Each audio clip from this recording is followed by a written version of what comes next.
प्रारंभी विनती करू गणपती, विद्यादया सागरा.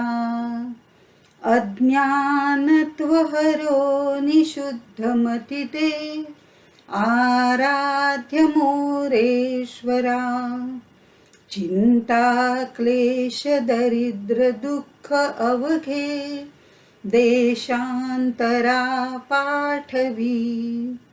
हेरंबा गणनायका गजमुखा, भक्ता बहुतोषवी. मंगलमूर्ती मोरया.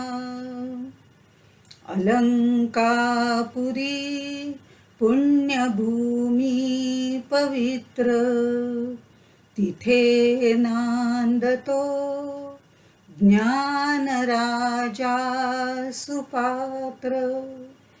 तया आठवीता महापुण्यराशी, नमस्कार माझा सद्गुरु ज्ञानेश्वरासी. ज्ञानेश्वर महाराज की जय.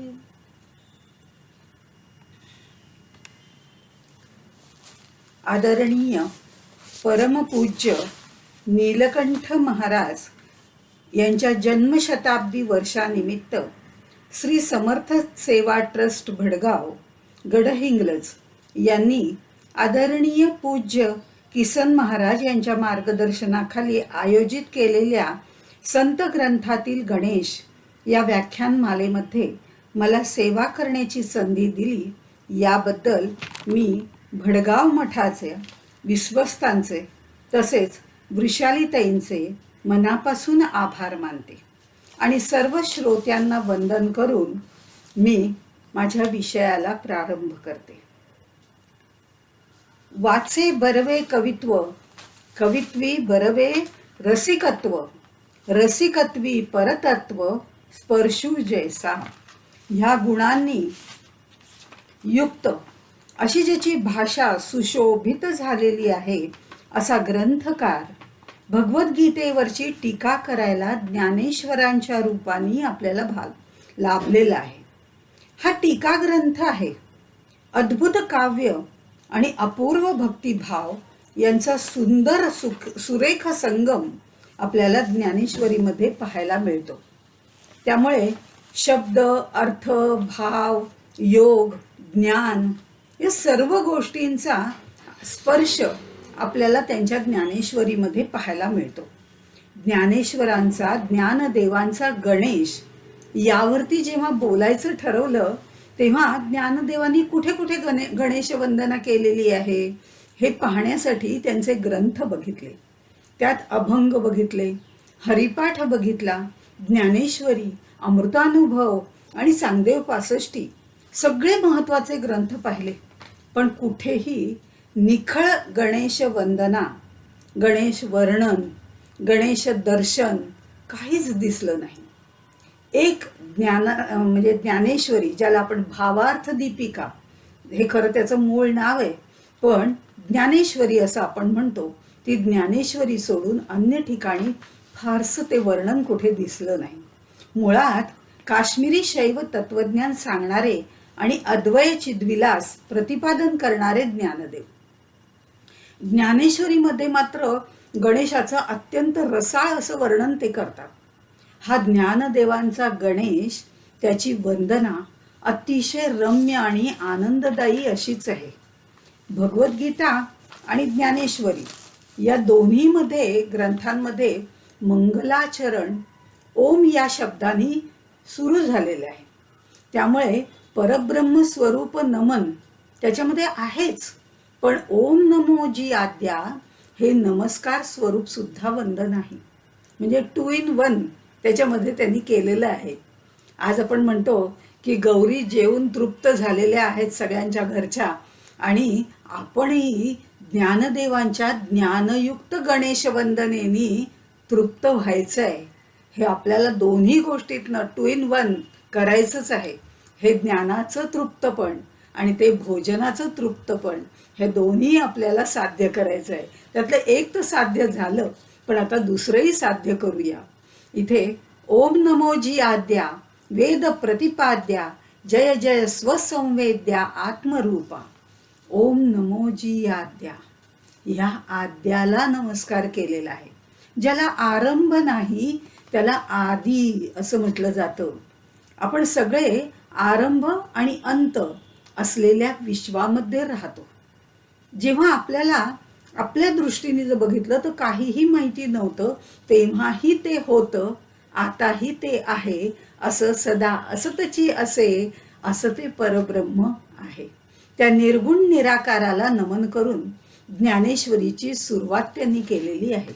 खरं जर पाहिलं तर सर्वसाधारणपणे ग्रंथारंभ जेव्हा केला जातो त्यावेळेला 3 प्रकारांनी नमन केलं जातं. त्यातलं पहिलं जे आहे ते परब्रह्म स्वरूप नमन असतं, दुसरं नमस्कार स्वरूप असतं आणि तिसरं आशीर्वाद स्वरूप असतं. परब्रह्म स्वरूप नमन म्हणजे निर्गुण निराकार परब्रह्माला केलेलं वंदन. जसं अमृतानुभवामध्ये माऊलींनी केलेलं आहे, यदक्षरम अनाख्येयम आनंदम मज केवलम श्रीमन्निवृत्तीनाथेती ख्यातम दैवतम आश्रयेत. हे सद्गुरूंचं वंदन केलेलं आहे, परब्रह्म स्वरूपाचं वर्णन केलेलं आहे. आणि नमस्कार रूप करताना आपण गणेशाचंच अथर्वशीर्ष म्हणतो, त्यावेळेला म्हणतो ओम नमस्ते गणपतये त्वमेव प्रत्यक्षम तत्वमसी त्वमेव केवलम कर्तासी. हे जे आहे त्यावेळेला ओम नमस्ते गणपते हे नमस्कार वाचक आहे. आणि आशीर्वाद वाचक जर आपण बघितलं तर ते आपल्याला देई मला वरदान अंबे वगैरे अशा भजनातनं वगैरे आपल्याला मिळतं. म्हणजे ह्या तिन्ही प्रकारे केलं जातं. पण इथे मात्र त्यांनी जे वर्णन केलेलं आहे ते परब्रह्म स्वरूपालाही केलेलं आहे आणि नमस्कार रूपही केलेलं आहे. आणि म्हणून हे जे वर्णन त्यांनी असतच असे अशा परब्रह्माचं केलेलं आहे, त्या निर्गुण निराकाराला नमन करून ज्ञानेश्वरांनी ज्ञानेश्वरीची भावार्थ दीपिकेची सुरुवात केलेली आहे. आणि हे करताना ज्ञानदेवानी बोली अरूपाचे रूप दाविन अतिंद्रिय परिभोगविन इंद्रिया करवी अशी ग्वाही सुद्धा दिलेली आहे. म्हणजे बोली अरूपाचे रूप दाविन हे करण्याकरता शब्दब्रह्म प्रसिद्ध म्हणजे त्याचं कृपा प्रसाद असणं आवश्यक आहे. आणि म्हणून त्यांनी हे जे सुरुवातीचं वंदन केलेलं आहे ते वेद प्रतिपाद्या असं म्हणून त्या परब्रह्माचं तर केलेलंच आहे, पण ओंकार स्वरूप शब्द ब्रह्म गणेशाचं सुद्धा वर्णन केलेलं आहे. वेद प्रतिपाद्या ओम नमो जी आद्या वेद प्रतिपाद्या म्हटल्यानंतर माऊलींचा ऊर निश्चित भरून आला असेल असं विद्यानंद स्वामी म्हणतात. कारण माऊलींना वेदांचे सगळे स्तर माहिती होते, उपनिषदांचे ते जाणकार होते. त्यांच्या लहानपणीच विठ्ठलपंतांनी त्यांना त्या उपनिषदांचं बाळकडू दिलं होतं, ते विथ प्रॅक्टिकल दिलं होतं. आपण जर त्यांचं चरित्र वाचलं तर आपल्या लक्षात येईल विठ्ठलपंत ज्या ज्या वेळेला त्यांना ते सांगायचे तेव्हा उषास्तवन सांगायचं झालं तर पहाटेची किरणं उगवल्या उगवल्या त्याचं वर्णन करून ते सांगत असत, त्या रुचा म्हणून दाखवत असत. त्याप्रमाणे वेदांच्या सुद्धा रुचा ते म्हणून दाखवायचे आणि त्या त्या वेळेला म्हणून दाखवायचे. त्यामुळे ते कसं घडतंय हे सुद्धा ज्ञान त्यांना होतं. त्यामुळे माऊलींना वेदांचे सगळे स्तर माहिती होते, उपनिषदाचे ते जाणकार होते. आणि अमृतानुभवाच्या एका ओवीमध्ये माऊलींनी तर असं म्हटलेलं आहे की अमृतानुभवापुढे ही दशोपनिषद माना खाली घालून बसतात. आणि हे केवळ शिव किंवा विष्णू पुराणात म्हटलंय म्हणून मी म्हणत नाहीये, तर आम्हाला म्हणजे आमचा तसा अनुभव आहे असं माऊली सांगतात. कारण माऊलींची पंच ज्ञानेंद्रिय ईश भावामध्ये चिंब भिजलेली होती, हे महत्वाचं आहे. त्यामुळे ते उपनिषद अंतरंगापासून जाणत होते. ऐतिहासिक दृष्ट्या जर आपण पाहिलं तर संपूर्ण जगात जे वाङ्मय आहे त्यात प्रथम वेदांनी ईश्वराबद्दल सांगितलेलं आहे. वेदांनी ज्याचं प्रतिपादन केलेलं आहे ते वेद प्रतिपाद्या. परमात्मा हा वेदांचा प्रतिपाद्य विषय आहे. त्याची महती, त्याच्या विश्वाशी असलेला त्याचा संबंध, त्याच्या प्राप्तीचा मार्ग वेदांनी उलगडून दाखवलेला आहे. जसं म्हणून तो वेद प्रतिपाद्य आहे. आणि त्याचा जय जयकार केलेला आहे. जय जय अशी द्विरुक्ती केलेली आहे की ज्यामुळे ईश्वर भाव वाढतो, उत्साह वाढतो. इथे देवाचा जय व्हावा असं त्यातला अर्थ नाहीये, तर माझ्यातील ईश तत्व जे आहे ते जागृत होणं महत्वाचं आहे. आणि ते जागृत होताना तो भाव आपल्या मनामध्ये यावा लागतो. आणि ईश्वर तर जय पराजयाच्या अगदी परे आहे, द्वैताच्या परे आहे. आपण जय रघुवीर समर्थ असं म्हटलं तर तेवढा उत्साह येत नाही, तेवढा जोश येत नाही, तेवढी भावना व्यक्त होत नाही. पण जय जय रघुवीर समर्थ असं म्हटलं की त्या भावना प्रगट होतात, तो जोश प्रकट होतो आणि भावनेसहित नमस्कार केला जातो. म्हणून जय जय स्वसंवेद्या अशी द्विरुक्ती त्यांनी केलेली आहे. आता मी जिवंत आहे ही जाणीव आत्मप्रचिती आहे, ती स्वसंवेद्य आहे. ते सिद्ध करायला दुसरं काहीही लागत नाही. खरी कशाची आवश्यकताच नसते मी जिवंत आहे हे सांगायसाठी. हां, अर्थात पेन्शन हवी असेल तर मात्र हयातीचा दाखला द्यावा लागतो, हे मान्य आहे, तो व्यवहार आहे. पण मुळात त्याची आवश्यकता नाही, कारण त्याची जाणीव, त्याची संवित ही स्वयंभू आहे. ती जाणीव, ते स्पंदन ज्या तत्वात आहे तीच शक्ती आपल्यामध्ये आहे. ते स्वसंवेद्य जे बाहेर ब्रह्मांडात आहे तेच आपल्या अंतरंगात आहे. आणि ते आपल्या अंतरंगात आहे ते कशावरनं, तर त्याच्यामध्ये ज्या शक्ती आहेत, आज्ञानम, आज्ञा करण्याची शक्ती. इंद्रियांना पाणी पी, हातात घे, ठेव, उठ, बस, ही आज्ञा करण्याची शक्ती त्याच्यामध्ये आहे, ते आज्ञानम. नंतर विज्ञानम, विविध प्रकारचं ज्ञान जे आहे त्याची शक्ती, त्याचं जाणीव, हे सुद्धा एक शक्तीच आहे. प्रज्ञानम, त्याचं आकलन करून घेण्याची शक्ती. मेधा, त्याची धारण करण्याची शक्ती. दृष्टी, मग ती अंतर्बाह्य दोन्ही दृष्टी आहेत, ज्या इंद्रियजन्य आणि इंद्रियातीत ज्ञान मिळवणाऱ्या आहेत, ती शक्ती. मनन करण्याची शक्ती, ती मनीषा, आणि मती म्हणजे सद्बुद्धी. अशा अनेक वृत्ती या जाणीवेच्या शक्ती आपल्यामध्ये आहेत. ही जाणीव, ते स्पंदन म्हणजे ते आत्मतत्व आहे. आणि हे जाणीवेनी युक्त असं स्वसंवेद्य आहे, तो त्या शक्तींसहित आहे जे आत्मतत्व आपल्या हृदयस्थ आहे. म्हणून हे निर्गुण निराकार परब्रह्म स्वसंवेद्य अशा परब्रह्माचं वर्णन झाल्यानंतर, त्याचं नमन झाल्यानंतर ज्ञानेश्वर माऊली गणेशाचं वंदन करते. देवा तूची गणेशू सकल मती प्रकाशू, म्हणे निवृत्ती दासू अवधारी जो. परब्रह्माचं वंदन झाल्यानंतर माऊली सगुण गणेशाचं वर्णन करते. अव्यक्ताचं वर्णन केलंय हे सांगताना ते त्याच्या हृदयातून बाहेर पडतंय, तो उमाळा बाहेर पडतोय हृदयातून, कारण ते हृदयस्थ आहे. त्यामुळे हृदयातून उमाळा बाहेर पडतोय. आणि सामान्य जनांच्या दृष्टीने, आमच्यासारख्यांच्या दृष्टीने बघितलं तर ते तत्व खूप दूर आहे, ते जवळी ना दूरी असं त्याचं वर्णन केलं जातं. मग हे सगुण जे आहे ते आपल्या आतच आत्मतत्व आहे, मग ते आपल्या जवळच आहे. आणि त्यामुळे ते जवळ असलेलं, गणेश रूपाने असलेलं ते जे तत्व आहे ते सांगताना त्यांच्या मनामध्ये जिव्हाळा निर्माण होतो. धर्माधारे वर्तावे असं सांगणारी माऊली इथे जनरीतीप्रमाणे गणेशाचं वंदन करते. सगुण आणि निर्गुण अशा दोन्हीचं वर्णन त्यांनी केलेलं आहे, नमन त्यांनी केलेलं आहे.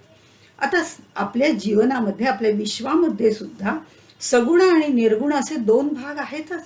विश्वात सुद्धा ते आहेत. आपण जेव्हा विठ्ठल विठ्ठल विठ्ठल असं म्हणतो तेव्हा ते निर्गुण असतं.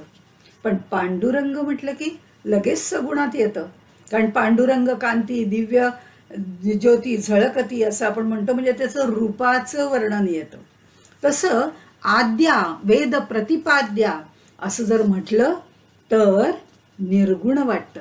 पण देवा तूची गणेशू असं म्हटलं की हे असं सगुण रूप आपल्या समोर साकार होतं.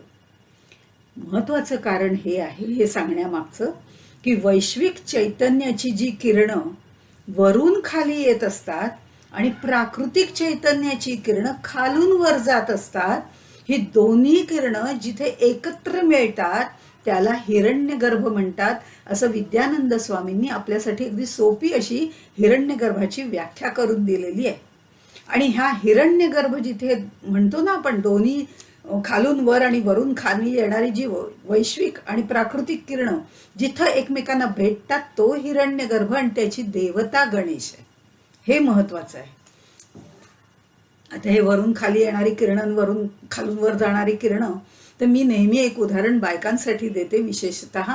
कारण आपण भरताचं वांग भाजतो पहा, वांग असं बरोबर असतं गोल ब्रह्मांड, त्याच्यावरती एक देठ असतं हिरव्या रंगाचं, त्या वांग्याच्या वरती त्याला ना 5 असे हे असतात देठाला घट्ट धरण्याकरता, हे पंचतत्व, आणि त्याच्यावरती ते देठ असतं. ते हे देठ जर त्यातनं बाहेर काढलं तर वांग्याच्या वरती बरोबर एक पांढरा ठिपका दिसतो, तो म्हणजे हिरण्यगर्भ. आपल्याला स्वयंपाक करताना सुद्धा हिरण्यगर्भ पाहता येतो, तो असा. कारण खाली सगळं ब्रह्मांड आहे आणि हे वरचं जे आहे कवच ते काढलं की ते हिरण्यगर्भ आहे आणि ती देवता आहे.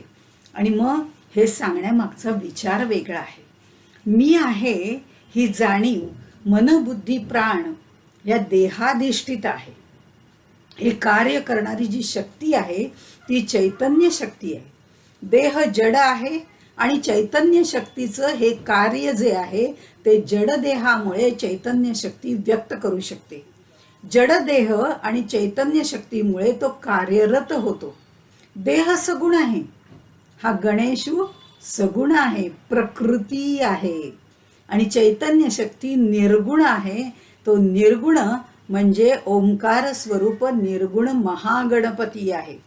हे दोन्ही एकवटले, खालून वर जाणारी किरण आणि वरून खाली येणारी किरण, हे दोन्ही एकवटले असा हा हिरण्यगर्भ आहे. तिथे मतिप्रकाश देणारा गणेश बसलेला आहे. आता देवा तीच गणेशू, हा गण म्हणजे समुदाय. माणसाचं शरीर सुद्धा संघात आहे, अवयवांचा समूह आहे, संघ आहे. मनामध्ये वृत्तींचा संघ आहे, समुदाय आहे. या गणांचा जो स्वामी आहे तो गणांचा ईश, म्हणजे त्याच्यावर ईशन करणारा त्या गणेशाला वंदन केलेलं आहे. विश्वातलं तसं शरीरातलं चैतन्य तोच आहे. सर्व इंद्रियांचा स्वामी प्रसन्न असेल तरच इंद्रियांवर ताबा मिळवणं साधकाला शक्य होतं आणि ते साधनेमध्ये आवश्यक असतं. म्हणून हा मतिप्रकाश देणारा गणेशू महत्वाचा आहे. किती वरच्या स्तरावरनं माऊलींनी सगळा विचार केलेला आहे. साधक आणि सिद्धत्वापर्यंत पोचायचंय, साधकांचा विचार त्यांनी केलाय. कारण त्या अवस्थेतून सिद्धकात बद्ध मुमुक्षांचा, आमच्यासारख्यांचा विचार नाहीये हा. त्यामुळे हा कळायलाही अवघड आहे, हे मान्य आहे. पण ते समजून शब्दरूपाने घ्यायला काय हरकत आहे, कारण ते शब्द ब्रह्माचं वर्णन आहे. हा जो गणेश आहे तो सकल मतिप्रकाशू आहे, तो ज्ञानरूप आहे. ज्ञानमय म्हटलेलं नाही बरं का. ज्ञानमय म्हटलं की मय म्हणजे शब्दाला सीमा आली, सीमितता आली, मर्यादा आली. तो ज्ञानरूपच आहे. ती ज्ञ शक्ती अमर्याद आहे, तोच ज्ञान आहे. त्यामुळे यो बुद्धे परस्तस्तु सहा, ते बुद्धीच्या पलीकडे ते तत्व आहे. आणि शिवाय इंद्रियांनी पराण्याहू म्हणजे इंद्रियांच्या सुद्धा अतीत आहे. इंद्रियांच्या पलीकडे असलेलं मन आणि मनाच्या पलीकडे असलेली बुद्धी आणि बुद्धीच्या पलीकडे असलेलं ते तत्व, तिथपर्यंत जाण्यासाठी शक्ती पुरवणारा, मतिप्रकाश देणारा हा गणेशू आहे, प्रकाशित करणारा आहे. म्हणजे हा खालून वर जायचा जो प्रवास साधकाला करायचा आहे, स्थूलातून सूक्ष्माचा प्रवास करायचा आहे, त्याच्यासाठी मती देणारा मतिप्रकाशू आहे. आणखीन एक गोष्ट, आपण एखाद्या ठिकाणी कार्यक्रमाला गेलो आणि तिथे गेल्यावर अहो कोणी ओळखलंच नाही, आपल्याला कसं तरीच वाटतं नाही का. आता कुठेतरी गेल्यावर कोणीतरी आपल्याला ओळखलंच पाहिजे असा अट्टहास कशासाठी पाहिजे, पण असतो, तो माणसाचा स्वभाव असतो. आणि खरं जर म्हटलं तर संत सांगतात, अरे अजून तूच तुला ओळखलं नाही, लोक काय तुला ओळखणार. हा भाग वेगळा आहे, पण आमच्यासारख्या बद्ध मुमुक्षूला कोणीतरी ओळखावं असं वाटतं. तसंच परब्रह्माचं सुद्धा झालं. परब्रह्म जेव्हा स्पंदन झालं, त्याच्यात शबलत्व आलं, तेव्हा परमात्मा स्वरूपाला सुद्धा असं वाटलं की कोणीतरी मला जाणलं पाहिजे, कोणीतरी मला ओळखलं पाहिजे, आणि हे जाणल्याशिवाय त्याला चैन पडेना. हा आनंद स्वरूप होता खरा, हा ज्ञ स्वरूप होता, पण हा आनंद भोगायसाठी त्याला लीला करावीशी वाटली आणि आपलाच आपण त्यांनी निर्माण केला. दोनपणाने आनंद भोगावा लागतो, एकट्याने आनंद भोगता येत नाही. ही जाणीव त्याला वेदांनी करून दिली, आणि ती जाणीव म्हणजे आत्मस्वरूप, त्याचंच स्वरूप आहे. हे जे आमच्यामध्ये परब्रह्माचा अंश म्हणतो ते त्याचंच आत्मस्वरूप आहे. ती संविद म्हणजे अस्तित्वाची जाणीव आहे. हे जाणीवेचं कार्य जाणणं, जाणीवेच्या माध्यमातून ते जाणलं जातं, ते आत्मस्वरूप आहे. ह्या स्वतःच्या अंतरंगातील अंतरात्म्यातील चैतन्य जाणणं हे स्वसंवेद्यत्व आहे, आणि ते गणेशाचं मूळ स्वरूप आहे, जे ज्ञानदेवांनी वर्णन केलेलं आहे. आता आत्मस्वरूप स्वसंवेद्य आहे. खरं म्हणजे स्वसंवेद्य ही जी संकल्पना आहे ना, ती साहित्यातली, काव्यशास्त्रातली संकल्पना आहे. त्याचा संबंध रसास्वादाशी आहे. ज्ञानदेवांना आत्मस्वरूप ज्याप्रमाणे शास्त्रीय ज्ञानाचा विषय आहे, तसाच तो रसास्वादाचा विषय सुद्धा आहे, हे आपल्याला पटवून द्यायचं आहे. असं डॉक्टर सदानंद मोऱ्यांच्या पुस्तकात मी वाचलं. शास्त्राचं ज्ञान आणि रसास्वाद हे दोन्हीही शब्दातून व्यक्त करता येतं, म्हणून शब्दब्रह्माचं हे वर्णन आहे असं म्हणायला हरकत नाही. कारण आम्ही ज्या वेळेला एखादी गोष्ट शब्दपांडित्याने शिकतो, नंतर त्याची अनुभूती घेतो, त्याचा अनुभव घेतो, त्या अमृताचा अनुभव घेतल्यानंतर आम्हाला जो स्वाद मिळत राहतो, आम्ही अनुभव घेतल्याची आठवण वारंवार आम्हाला होत राहते, ते आमच्या मनामध्ये बिंब प्रतिबिंब सारखं पडत राहतं, तो जो आहे तो स्वाद आहे. त्यामुळे रसास्वाद हाही तितकाच महत्वाचा आहे. म्हणून ते म्हणतात, हे शब्द ब्रह्म अशेष, तेची मूर्ती सुवेश, तेथ वर्ण वपू निर्दोष मिरवीत असे. ज्ञानदेव हे प्रतिभा संपन्न असल्यामुळे त्यांना दिसणारा हा सगुण गणेश, त्याचा जो देह आहे, हा देह सारस्वत रूपाने साहित्याच्या रूपातनं त्यांनी प्रगट केलेला आहे. परब्रह्म ओंकार स्वरूप आहे, आणि परब्रह्माचं पहिलं साकार स्वरूप म्हणजे ओम आहे. ओम हा शब्द आहे, म्हणून ते शब्द ब्रह्म आहे. ओंकाराच्या शब्द ब्रह्मातनं सृष्टी निर्माण झालेली आहे, आणि शब्दाद्वारे सगळं ज्ञान होतं. हे मती ज्या बुद्धीला कळतं, त्याच्या प्रकाशाने ते ज्ञानाला कळतं, आणि शब्दाद्वारे वाङ्मय निर्मिती होते. आणि वाङ्मय निर्मिती ही संस्कृतीचा कणा आहे. त्या वाङ्मयातून काय काय निर्माण झालं, तर वेद निर्माण झाले, श्रुती निर्माण झाल्या, स्मृती निर्माण झाल्या, पुराण शास्त्र हे सगळं निर्माण झालं. माऊलींना टीका ग्रंथ लिहायचा होता, भावार्थ दीपिका, आणि त्यासाठी शब्द भांडार प्रसन्न हवं, म्हणून ह्या शब्द गणेशाचं, शब्द ब्रह्म गणेशाचं वर्णन त्यांनी केलेलं आहे. गणेशाचं सगुण रूप वर्णन करताना ज्ञानदेवांनी त्याचा उपयोग गणेशाच्या अवयवांसाठी केलेला आहे, अलंकारासाठी केलेला आहे. वेद वाङ्मय हे वर्णाने निर्माण झालेलं असतं. वर्ण, वेद वाङ्मय अनेक वर्ण आपल्या ह्याच्यामध्ये आहेत, म्हणजे स्वर आणि व्यंजन मिळून वर्ण असं म्हटलं जातं. आणि वर्ण ह्याचा दुसरा पण अर्थ आहे बरं का. पूर्वीच्या काळी म्हणायचे, मुलीचा वर्ण कोणता आहे, मग सावळी आहे किंवा काळी आहे म्हणण्यापेक्षा गहू वर्ण आहे असं सांगितलं जायचं. हा सुद्धा वर्णाचा एक अर्थ आहे, वर्ण कोणता आहे. आता रामाचा सुद्धा निळा सावळा राम, घनश्याम श्रीकृष्ण, कर्पूर गौर शंकर, तसा गणपतीचा लालसर गुलाबी रक्तिमा हा लज्जेचा रक्तिमा आहे, प्रेमाचा रंग आहे. एक सहज गोष्ट आठवली म्हणून सांगते. ॲरिस्टॉटलची मुलगी अतिशय तरुण होती, तरुण वयामध्ये ती अलेक्झांडरच्या आईच्या सेवेकरता आली. आता अलेक्झांडरची आई ॲरिस्टॉटलची मुलगी अतिशय सुंदर हो. तिचं सौंदर्य, तो गालावरचा रक्तिमा, तो लालिमा, ती प्रसन्नता चेहऱ्यावरची, अशी अगदी हास्यहास्य वदना अशी ती होती.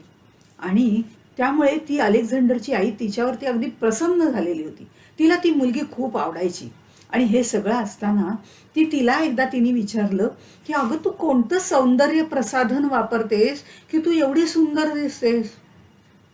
आता आत्ता जर कुणाला विचारलं की तुम्ही कोणतं प्रसाधन वापरता की ज्यामुळे तुम्ही एवढे सुंदर दिसता, तर देशी विदेशी ब्रँडेड सगळ्या सौंदर्य प्रसाधनांची लिस्ट देतील आपल्याला की ओठाला हे लावा, डोळ्याला ते लावा, अमक्याला अमकं लावा, वगैरे वगैरे. अहो पण ती ॲरिस्टॉटलची मुलगी होती, तत्ववेत्त्याची मुलगी होती. ती म्हणाली, ती कुठलंही मेकअप करत नव्हती बरं.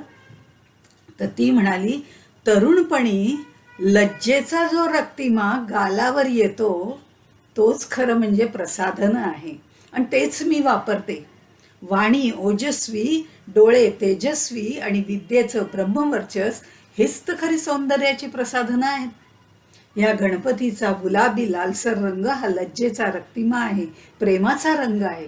त्याची वर्णकांती निर्दोष आहे आणि ओंकार परमात्म्याचा निर्देश करणारा हा आद्य शब्द, तसा मंत्र आणि हा ओंकाराचं आलंबन ठेवून जर त्याची साधना केली, त्या रक्तिम्यासह आलंबन ठेवून आपण जर त्याचं वर्णन केलं आणि त्याची साधना केली त्या ओंकाराची, तर ते परब्रह्मापर्यंत आपल्याला नेतं, ब्रह्म वर्चस आपल्याला प्राप्त होतं. आणि याचं मांडुक्य उपनिषदामध्ये अतिशय सुंदर वर्णन केलेलं आहे. गणेश पुराणामध्ये सुद्धा जर आपण बघितलं तर गणेशाच्या षड्भुजात्मक गणेशाचं वर्णन केलेलं आहे आणि तेच रूपकात्मक ज्ञानेश्वर माऊलींनी इथे घेतलेलं आहे. अर्थात ज्ञानेश्वर माऊलींनी जे वाङ्मयीन मूर्तीचं वर्णन केलेलं आहे ते वर्णन करताना श्रुती स्मृती हे त्याचे अवयव म्हटलेले आहे. अष्टादश पुराण तीच मणिभूषण म्हणजे अलंकार म्हटलेले आहे. 18 पुराण, षटशास्त्र, सर्व शब्द ब्रह्माचे अलंकार आहेत असंही म्हटले. आणि वेदातले मंत्र, वेदातले जे मंत्र असतात ते ऋषीमुनींना ध्यानमग्न अवस्थेमध्ये स्फुरलेले असतात, ते ऐकू आलेले असतात, म्हणून त्याला श्रुती असं म्हटलं जातं. आणि स्मृती म्हणजे कोड ऑफ कंडक्ट, वागण्याचे, चालण्याचे, बोलण्याचे, आचरणाचे नियम, त्या काळानुसार ते बदलतात. पण स्मृती जरी बदलत असल्या तरी श्रुती कधी बदलत नाहीत, हे लक्षात ठेवायला पाहिजे. माणसाच्या मनातला जो भाव आहे तो त्याच्या अवयवांवरनं आपल्याला प्रगट दिसतो, ज्याला आपण बॉडी लँग्वेज असं म्हणतो. हा श्रुतीतला भाव स्मृतीमधनं प्रगट होतो, म्हणून स्मृती हे भाव सौंदर्य आहे. अवयवांनी शरीराचं कार्य केलं जातं, त्यामुळे श्रुती हे शरीर आहे आणि स्मृती हे त्याचे अवयव आहेत. श्रुती या प्रतिभा संपन्न असतात. ऋषींचा मंत्र त्यांना जसा स्फुरला तसा असतो, जसा ऐकू आला तसा असतो. त्यात व्याकरण वगैरे बघितलं जात नाही, म्हणून त्याला आर्ष असंही म्हटलं जातं. आणि स्मृती ज्या आहेत त्या प्रज्ञाप्रधान असतात, विचारपूर्वक केलेल्या असतात. श्रुतीतून अर्थ काढणं हे प्रज्ञेचं काम आहे. आणि हे सगळे अर्थ जे काढले जातात ते कथाभागातून सांगणं हे पुराणांचं काम आहे. त्यामुळे श्रुती ज्या आहेत त्या प्रतिभा संपन्न असतात, परतत्वाचा स्पर्श झालेल्या.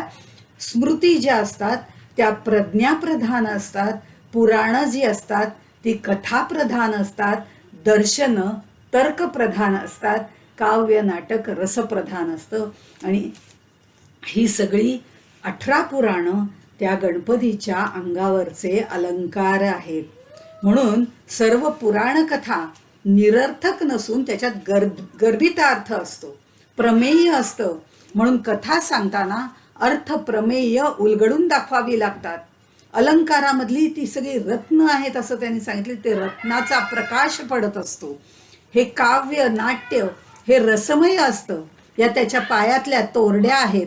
आणि असं 7व्या ओवीमध्ये त्यांनी म्हटलेलं आहे, हा गणेश जो आहे तो नित्य निपुण आहे. पदन्यासात त्याच्या नादमयता आहे, ती घुंगुरांनी दाखवलेली आहे. इथे तेथे व्यासादिकांच्या मती तेची मेखला मिरविती.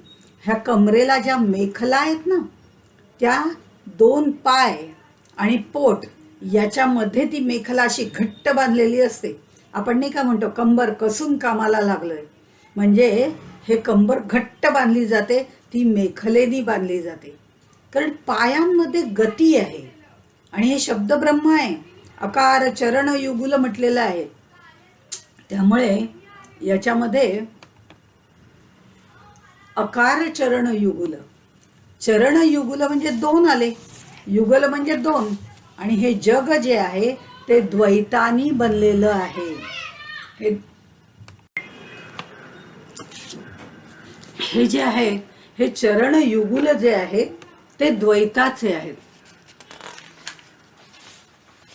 आणि द्वैताचे असल्यामुळे वैखरीनी शब्दांनी संवाद करून मग ते सांगायचे आहेत.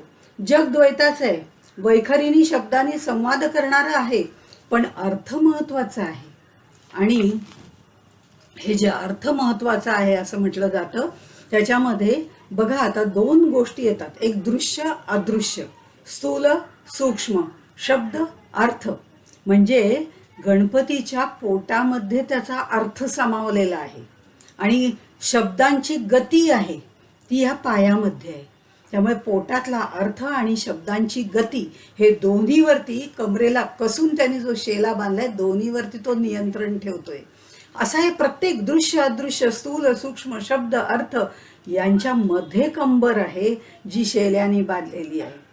18 पुराण लिहिणाऱ्या व्यासादिकांच्या बुद्धीचं सामर्थ्य हे जे आहे ते दृश्य अदृश्य शब्द अर्थ स्थूल सूक्ष्म दोन्हीकडे आहे. आणि ही कमरेला जी मेखला बांधलेली आहे ती दोन्हीवरती स्वामित्व देणारी आहे. शेल्याच्या ज्या दशा आहेत त्या सुंदर रीतीने हलतायत. त्या बाजूला असतात ना शेल्याच्या शेवटी, त्या हलतायत. कारण ह्या दोन्हीवरती प्रभुत्व असल्यामुळे दोघींची गती रोखणं आणि गती देणं हे दोन्ही काम हे बुद्धी सौंदर्य आहे. अशा तऱ्हेने या मेखलेचं वर्णन केल्यानंतर मग ते म्हणतात देखा षड्दर्शने महिपती. देखा षड्दर्शने मणिपती तेची भुजांची आकृती. आता ही षड्दर्शन जी आहेत ती भुजा आहेत, त्याच्या हात आहेत. हे कोणते आहेत हे या ओवीमध्ये त्याचं वर्णन सगळं केलेलं आहे. ही षड्दर्शन जी आहेत ही षड्दर्शन कोणती आहेत तर त्याच्यामध्ये कणाद यांचं वैशेषिक दर्शन, गौतमांचं न्याय दर्शन, पातंजलींचं योग दर्शन, कपिल मुनींचं सांख्य दर्शन, जेमिनीची पूर्व मीमांसा उत्तर मीमांसा आणि ही पुढे वाचक नवीनी पुढे चालवली ऋषिका होती, त्यांनी ते पुढे नेलेलं आहे. आता हे पूर्व मीमांसामध्ये कर्मकांड येतं तर उत्तर मीमांसा ही ज्ञानकांडाची आहे, वेदांताची आहे. आता हा 6 हाताचा गणपती त्यांनी सांगितलेला आहे. नेपाळमधल्या काठमांडू येथे काष्ठमंडप नावाचं एक ठिकाण आहे आणि तिथे हा 6 हातांचा गणपती आहे.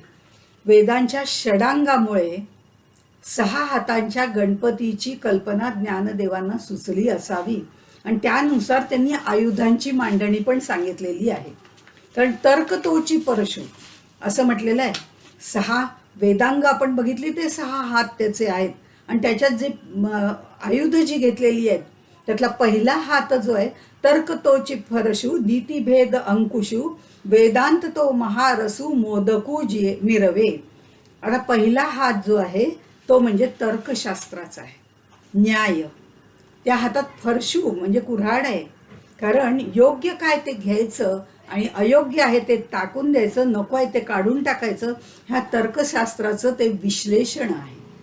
आणि या तर्कशास्त्रामध्ये सुद्धा जर आपण बघितलं, न्यायशास्त्र तर्कशास्त्र याच्यामध्ये जर आपण बघितलं तर शिक्षा म्हणजे आपण जी म्हणतो ती शिक्षा नाही बरं का. शिक्षा म्हणजे उच्चारशास्त्र हे त्याच्यामध्ये येतं, ज्याला आपण फोनेटिक्स असं म्हणतो. आणि ही वेदांची घाणेंद्रिय आहेत. कल्पसूत्र यज्ञसंबंधी माहिती त्याच्यामध्ये आहे, हे वेदांचे हात आहेत. व्याकरण हे शब्दशास्त्र आहे, ते वेदांचं मुख आहे. निरुक्त हे वेदांचे कान आहेत. आणि छंद, 7 प्रकारचे छंद आहेत, ते वेदांचे चरण आहेत. आता हे सगळे शिक्षा, कल्पसूत्र, निरुक्त हे सगळं झाल्यानंतर ज्योतिष, ज्योतिष म्हणजे वेदांचे नेत्र आहेत. कारण ग्रह तारे बघून अग्निमंथन करताना हवेत अग्नी कधी आहे हे पाहायचं आणि तर्कशुद्ध रीतीने त्याचं विश्लेषण करायचं. हा अग्नी ज्या वेळेला यज्ञ वगैरे करायचे त्यावेळेला तो प्रज्वलित त्या दृष्टिकोनातनं पाहिलं की पटकन व्हायचा. अशा तऱ्हेने हा पहिला हात जो आहे तो तर्कशास्त्राचा आहे.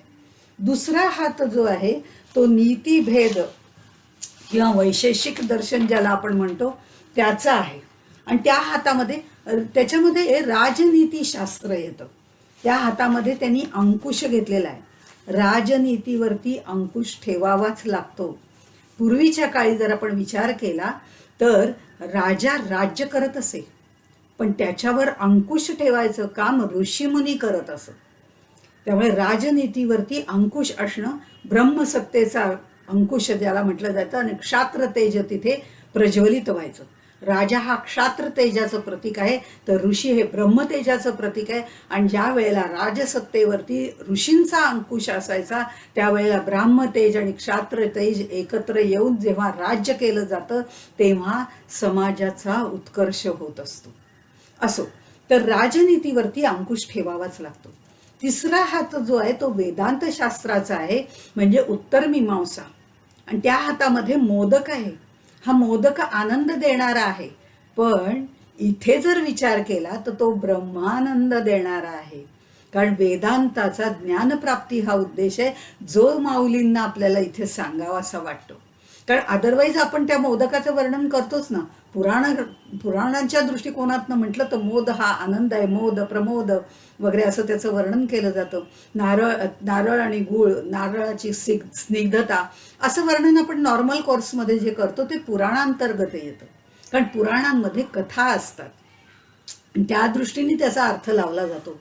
पण इथे वेदशास्त्र हे वेदांत शास्त्र म्हणजे उत्तर मीमांसा ज्याला म्हटलं जातं तो वेदांत आहे. तो ज्ञानप्राप्तीसाठी आहे आणि ज्ञानप्राप्तीनंतर मिळणारा जो आनंद आहे तो ब्रह्मानंदाचा आनंद आहे. त्यामुळे तो मोदक जो आहे तो महारसांचा मोदक, एक रस झाल्यावर मिळणारा ब्रह्मानंद आहे. एकी हाती दंतू जो स्वभावता खंडतू, तो बौद्ध मताचा संकेतू वार्तिकाचा. चौथा हातामध्ये तुटका असा दात आहे. हा तुटलेला दात बौद्ध मताचं खंडन याचं ते द्योतक आहे. त्याबद्दल जास्त चर्चा करण्यापेक्षा बौद्ध मताचं त्यांनी तिथे खंडन केलेलं आहे. तो तुटका दात आहे, कारण बौद्ध मत हा शून्यवाद आहे आणि तो शून्यवाद आपण अद्वैत तत्वज्ञानामध्ये खोडून काढला जातो, ही प्रथा आहे. असो, पाचवा हात जो आहे तो सांख्य दर्शनाचा आहे, सत्कार्यवाद ज्याला म्हणतात. सांख्यांचा एक विचार आहे की कारणामध्ये अव्यक्त रूपात कार्य असतंच, हा म्हटलेला आहे. आता याचा अर्थ काय, तर माती जी आहे ते कारण, रॉ मटेरियल. तर माती जी आहे त्यामध्ये घट असतोच, प्रत्येक मातीमध्ये घट आहेच. हे उदाहरणादाखल आहे. म्हणजे घट असतोच म्हणजे तो अव्यक्त स्वरूपात असतो.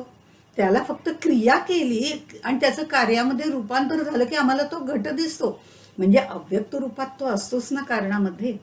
तसं परमात्म्याच्या अधिष्ठानावरती जग आहे हा सत्कार्यवाद आहे आणि तो सांख्यांनी मांडलेला आहे की ते आधी अव्यक्त रूपात आहेच, नंतर व्यक्त झालं आणि पुन्हा अव्यक्तात जाणारच आहे. त्यानंतर जो सहावा हात आहे तो योग दर्शनाचा, धर्मशास्त्र, त्याचा अभय हात दिलेला आहे. धर्माने वागावं, त्या हातात कमळ आहे आणि आशिष देणारा हात आहे. आता धर्माचरणाला भय नाही. आता हे जे दोन कान आहेत ना ते उत्तर मीमांसा आणि पूर्व मीमांसाचे कान आहेत असं आपण म्हटलं. हत्तीचे डोळे बारीक आहेत, ती सूक्ष्म दृष्टी आहे, तो आकाशाचा गुण आहे. शब्द हा कानांचा विषय आहे आणि वेदराशी ज्या शब्द रूप आहेत त्यामुळे त्या आकाशासारख्या विशाल आहेत. वेदांत एक कर्मकांड आहे तर दुसरं ज्ञानकांड आहे. हे दोन्हीही त्या गणपतीचे विशाल कान आहेत. या दोन मीमांसा ते दोन कान आहेत. ह्या मद त्याच्या गंडस्थलामधून मद वाहत असतो आणि ऋषी जे आहेत ते भ्रमर रूपाने त्याच्यावरती फिरत असतात. हत्तीच्या कपाळावरती जी दोन बाजूला दोन टेंगळं असतात ना, ते द्वैत अद्वैताचे कुंभ आहेत आणि डोक्यावर वाहिलेली जी सुवासिक फुलं आहेत तो ज्ञान मकरंद आहे आणि तो उपनिषद रूपी आहे. उपनिषद म्हणजे तो मद जो स्त्रवलेला आहे तो त्याच्यावरती फुलं वाहिलेली आहेत आणि तो फुलं वाहिलेली जी आहेत ते निखळ ज्ञानाच्या दृष्टिकोनाने उपनिषद रूपी ती फुलं आहेत आणि त्याच्यामुळे तो खाली आता जो मद स्त्राव होत आहे त्याच्यातनं हे ऋषी रूप भ्रमर जे आहेत ते तिथे कायम फिरत असतात, कारण ते उपनिषदांचा आधार घेऊन सर्व गोष्टी मानवांना सांगत असतात.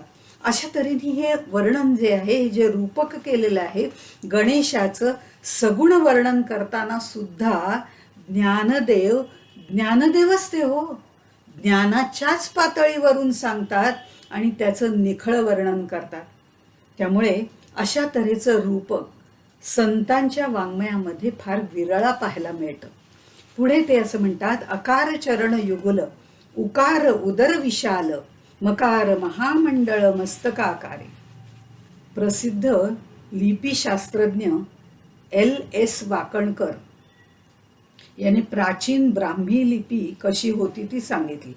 उ म ते अकार चरण युगुल ते जे आहे ते आपण या पद्धतीने लिहिलं, दोन मोठे गोल वर्तुळ अशा पद्धतीने. तर ते ओंकार गणपतीचे या 3 मात्रा आहेत. अकार चरण युगुल. आता युगल म्हटल्यावरती त्याच्यात द्वैत आलं आणि हे संपूर्ण विश्व जे आहे ते द्वैतात आहे. उकार उदर विशाल, हे उकार उदर विशाल जे त्या उदरामध्ये त्याच्या अनंत ब्रह्मांडे लगडली असं ते म्हणतात. ते व्यक्त अव्यक्त असलेली सर्व ब्रह्मांड त्याच्या पोटामध्ये आहे आणि म्हणून ते उदार विशाल, उदर जे आहे ते विशाल आहे. आणि विश्व जी दृश्य विश्व किंवा अव्यक्ताचा भाग आहे तो आणि व्यक्त असलेला भाग दोन्ही त्याच्या पोटामध्ये सामावलेली आहे. आणि मस्तकाकारे, हे गोल मंडळासारखं जे मस्तक आहे ते ज्ञशक्तीचं प्रतीक आहे. आपल्याला सुद्धा इथे ज्ञशक्ती आपली इथे भरलेली आहे, मस्तकामध्ये भरलेली आहे आणि ती संकल्प शक्ती तिथे असते आणि म्हणून त्याला आपण नेहमी गंध किंवा कुंकू लावतो. ते ह्यासाठी इथे लावलं जातं की तिथे ते ज्ञशक्ती प्रकर्षेण ज्ञ अशा स्वरूपात येते आणि त्यामुळे प्रकर्षेण वाढत असते तिथे. आणि तिथेच संकल्प निर्माण झालेला आहे, ज्याला आपण मूळ माया असं म्हणतो. विश्वाची निर्मिती तिथून झालेली आहे. अशी ही ज्ञसंकल्पी शक्ती किंवा संकल्प शक्ती आहे. आता हत्तीच्या सोंडेचं महत्त्व त्यांनी सांगितलेलं आहे. आपण ओव्यांपेक्षा अर्थाकडे लक्ष देऊ. हत्तीच्या सोंडेचं जे महत्त्व सांगितलेलं आहे ते हत्ती सोंडेनी अन्न खातो. विवेकी माणूस, ते विवेकी माणसाची त्याची तुलना केलेली आहे. विवेकी माणूस ज्ञान ग्रहण करतो. दुसरा हत्ती पाणी पितो. विवेकी माणूस विवेकाने रसास्वाद घेतो. तिसरं सूक्ष्म सुई तो उचलू शकतो. विवेकी माणूस विवेकाने स्थूलाकडून सूक्ष्माकडे जायचा प्रयत्न करतो. आणि ही जी सोंड आहे ही गणेशाची सोंड म्हणजे विवेकी माणसाचं द्योतक आहे. स्थूलातून सूक्ष्माकडे प्रवास करणाऱ्या साधकाचं हे वर्णन आहे. आणि दात, मगाशी आपण बघितलं दाताचं वर्णन वेगळ्या पद्धतीने बघितलं, षट दर्शनाच्या अंगातून पाहिलं, पण दात म्हणजे संवादाचं प्रतीक आहे. सम्यकवाद, संवाद, एखाद्या विषयाचा सर्वांगीण विचार करून परस्पर विरुद्ध मतं असतील त्याच्यामध्ये, पण ती परस्पर विरुद्ध मतं संवादातून एकत्र करून एकमत होणं म्हणजे संवाद आहे. समर्थ म्हणतात, तुटे वाद संवाद तो हितकारी. हे जे आहे ना तो संवाद आहे. वेगवेगळी मतं असू शकतात, पण त्या वेगवेगळ्या मतातनं चांगलं काय ते घ्यायचं आणि सुसंवाद निर्माण करायचा, हा खरा संवाद आहे. आणि दाताचा रंग जर बघितला तर तो पांढरा आहे आणि पांढरा म्हणजे कुठेही विरोध नाही, अविरोध दर्शवणारा रंग आहे. आणि अविरोध म्हणजे सामंजस्य. ह्याच्यामध्ये सगळ्यांची मतं एकत्रित घेऊन चांगली काहीतरी निर्मिती करणं हे सामंजस्य आहे. या सामंजस्यासाठी केलेला वाद तो संवाद असतो. हल्ली टीव्हीवर होणारे वाद संवाद वगैरे ते काही खरं नाही बरं, कारण त्यातनं काहीच चांगलं निष्पन्न होत नाही. उलट द्वेषच पसरतो आणि वादविवादच वाढतो. ते संवाद महत्वाचे नसतात. हा जो संवाद आहे तो महत्वाचा आहे. आणि असं ज्ञानेश्वरांनी शब्दब्रह्म गणेशाचं स्तवन खूप विस्तृत रीतीने केलेलं आहे. कारण हा बुद्धिदाता गणेशू आहे, शब्दब्रह्म गणेशू आहे. आणि या सारस्वताच्या वेलीवर म्हणजे ज्ञानेश्वरीच्या वेलीवरती ही वेल बहरून येण्यासाठी हे शब्दब्रह्म प्रसन्न होणं महत्वाचं आहे. त्या दृष्टिकोनातून केलेलं हे वर्णन आहे. त्यामध्ये सगळे वेद, वेदांग, षडांग, ते मीमांसा ह्या सगळ्या गोष्टींचं त्यांनी वर्णन केलं आणि ते गणेश रूपामध्ये पाहिलंय, कारण तो मतिप्रकाशू आहे. आता ह्या सगळ्यानंतर 12व्या अध्यायामध्ये त्यांनी वात्सल्यपूर्ण भक्तिपूर्ण स्तवन केलेलं आहे. पण 13व्या अध्यायामध्ये सुद्धा आत्मस्वरूप गणेशाचं वर्णन केलेलं आहे. त्या स्वस्वरूपाच्या जाणीवेचं वर्णन केलेलं आहे, जे स्वसंवेद्यज्ञ सर्व विद्यांचे माहेर आश्रयस्थान असलेल्या अशा या शब्दसृष्टीच्या गणेशाचं वर्णन केलेलं आहे. आणि गीता ही सूत्ररूपाने सांगितलेली आहे. आणि सूत्र म्हणजे अगदी कमीत कमी शब्दात सांगायचं. सा प्रेमस्वरूपा नारद भक्ती सूत्रामध्ये म्हटलेलं आहे. पण त्याच्यामध्ये अर्थ प्रचंड भरलेला असतो. ब्रह्मसूत्रही तशीच आहेत. तसं आपण अगदी व्यवहारामधलं उदाहरण घेतलं तर H2O म्हणजे पाणी समजलं की आम्हाला. H2O म्हणजे पाणी, पण ते सूत्ररूपाने झालं. पण पाणी म्हणजे जीवन, जीवन म्हणजे आपो नारायण, असं सगळं सविस्तर माणसाला सांगणं आणि त्याच्या जीवनात बदल घडवून आणणं हे साठी सविस्तर सांगणंही महत्वाचं असतं. ज्ञानदेवांनी गीतेच्या 700 श्लोकांचं 7000 ओव्यांमध्ये सारस्वताचं झाड फुलवलेलं आहे. आणि म्हणून ह्या शब्दब्रह्माचं वर्णन करणं त्यांना अनिवार्य वाटलं असावं असंही वाटतं.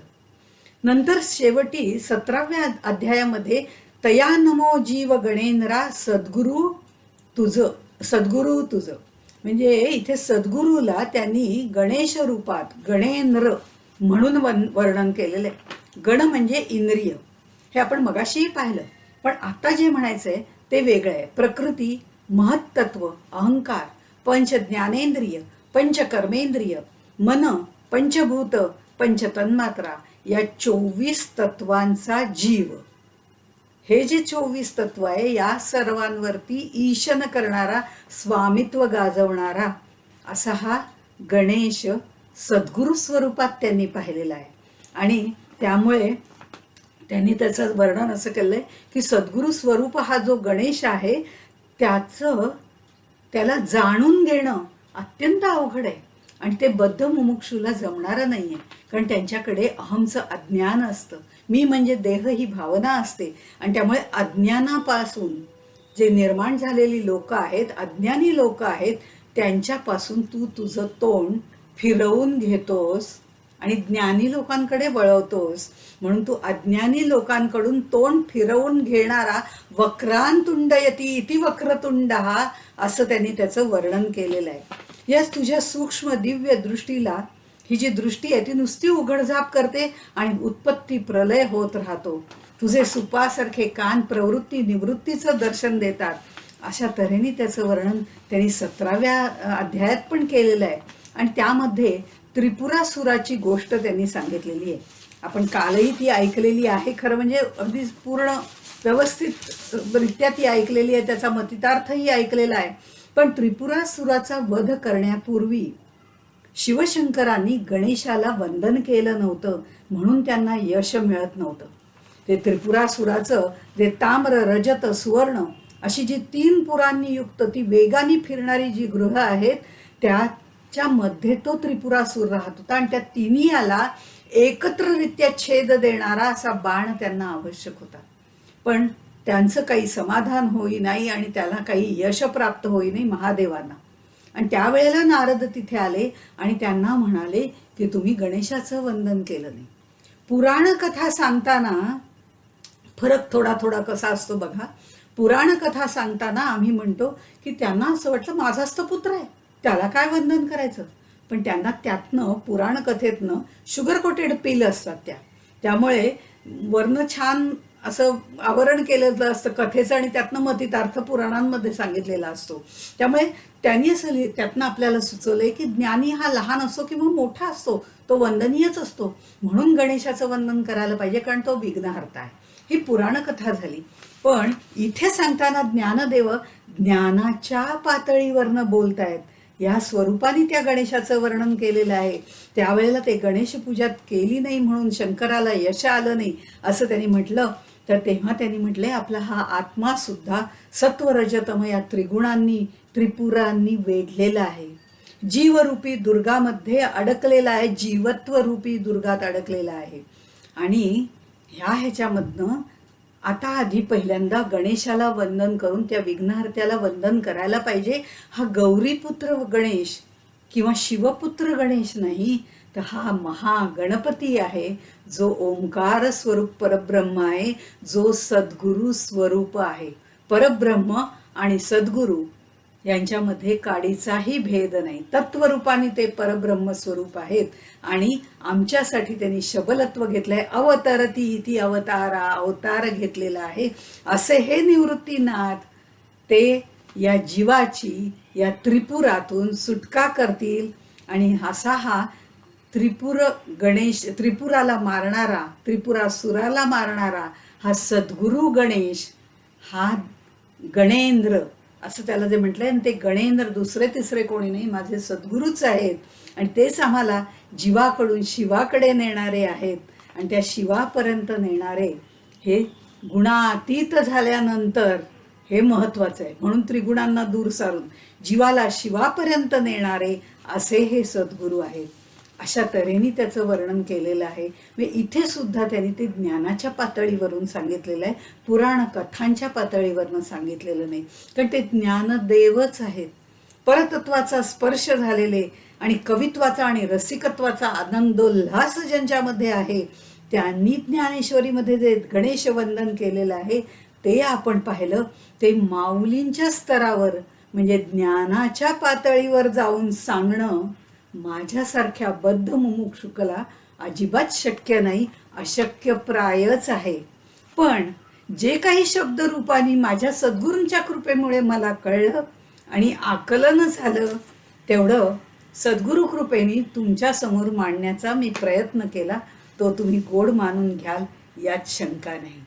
त्यामुळे हे गणेश स्तवन जे आहे ते ज्ञानरूपी गणेशाचं स्तवन आहे आणि ते आपल्याला मतिप्रकाश देणार आहे. ते मतिप्रकाश जो तो देतो, जे स्थूलाकडून सूक्ष्माकडे आपल्याला नेतो, जीवाकडून शिवाकडे नेतो, हा प्रवास करण्यासाठी जो मतिप्रकाश देणारा गणेश आहे, त्या गणेशाला वंदन करून मी हे माझ्या प्रवचनाची सांगता करते. मोरया मोरया मी बाळताने, तुझीच सेवा करू काय जाणे. अन्याय माझे कोट्यानुकोटी, मोरेश्वरा बा तू घाल पोटी. मंगलमूर्ती मोरया, ज्ञानेश्वर महाराज की जय, सब संतन की जय. जय जय रघुवीर समर्थ.